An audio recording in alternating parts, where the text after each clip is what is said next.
C'est un dimanche 20 octobre 2024 que le lycée Twendeleye, dans sa cour, très précisément, a vomi du monde.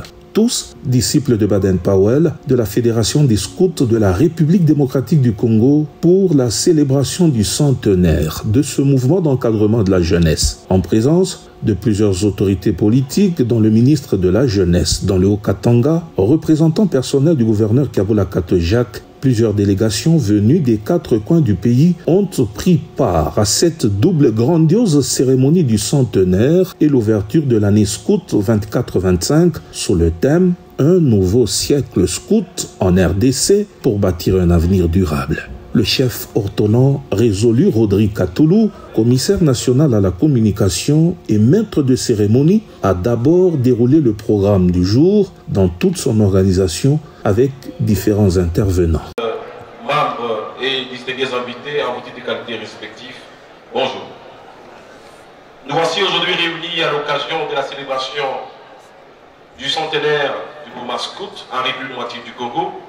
Évidemment aussi le lancement officiel de l'année scout 2024-2025. Avec votre permission, monsieur le commissaire général, je vais devoir présenter le programme de la cérémonie. Pour voir ensuite l'historique du scoutisme au Congo être retracé en donnant un distinguo entre la célébration du centenaire de 2013 qui correspondait à l'arrivée du scoutisme au Congo et celui d'aujourd'hui en 2024 qui est celui de l'accès à ce mouvement par les indigènes après la création du premier groupe de Saint-Boniface. En 2013,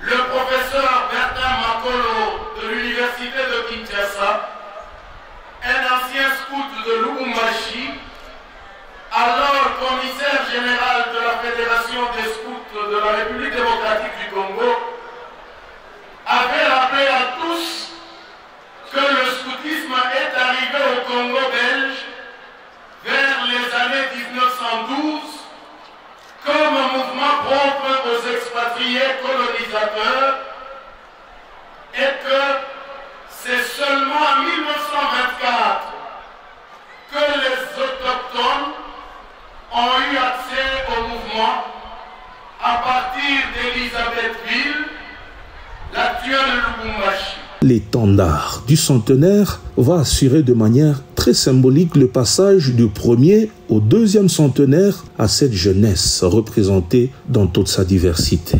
La double cérémonie sera clôturée par le ministre de la Jeunesse du Haut-Katanga, représentant du gouverneur empêché, en rappelant à tous les scouts, car étant aussi l'un des leurs, de bien veiller sur leur dignité pour enfin mériter la confiance des autres en servant et non en se servant.